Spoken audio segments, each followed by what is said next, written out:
नमस्कार बंधुरा पायलेर रंधनशालाय आरेकटी नतून रेसिपिते आपनादेर सकलके स्वागत जानाई।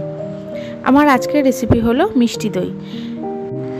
और ये मिष्टि दईटा खेते जतटा सुंदर हय और तार चेয়েও बेशी बानानोও सहज।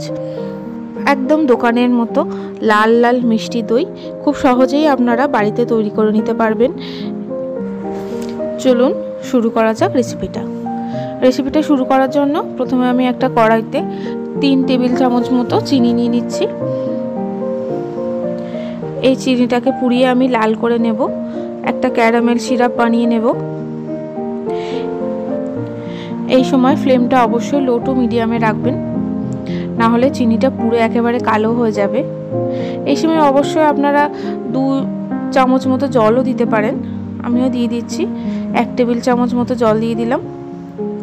এরপরে এটাকে ভালো করে ফুটিয়ে নেব। এবার এই ক্যারামেল সিরাপের মধ্যে আমি দিয়ে দিচ্ছি 500 গ্রাম মতো ফুল ফ্যাট দুধ। আমি আমুল গোল্ড ব্যবহার করছি, আপনারা যে কোনো দুধ ব্যবহার করতে পারেন।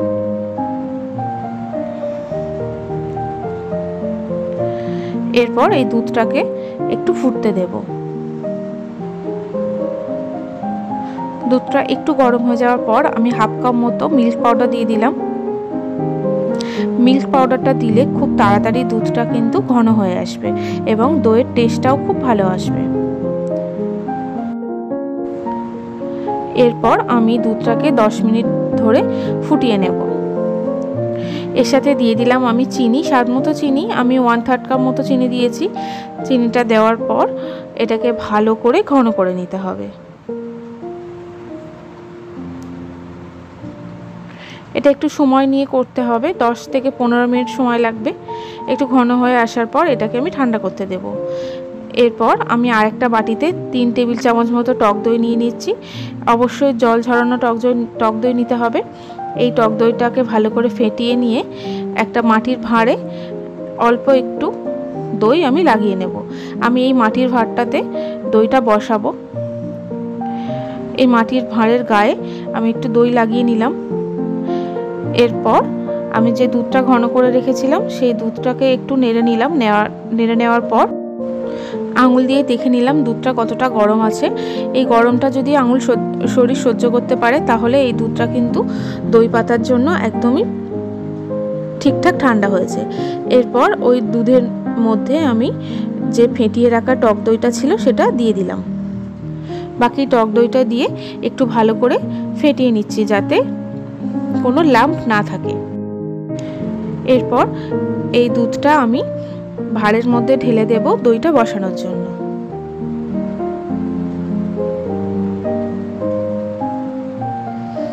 এই ভাঁড়টার উপরে আমি একটা ফয়েল পেপার দিয়ে মুড়ে দিচ্ছি যাতে কোনো হাওয়া ঢুকতে না পারে দইটার মধ্যে। এবার আমি দইটাকে বসানোর জন্য প্রথমে কড়াতে একটু জল গরম করে নিচ্ছি।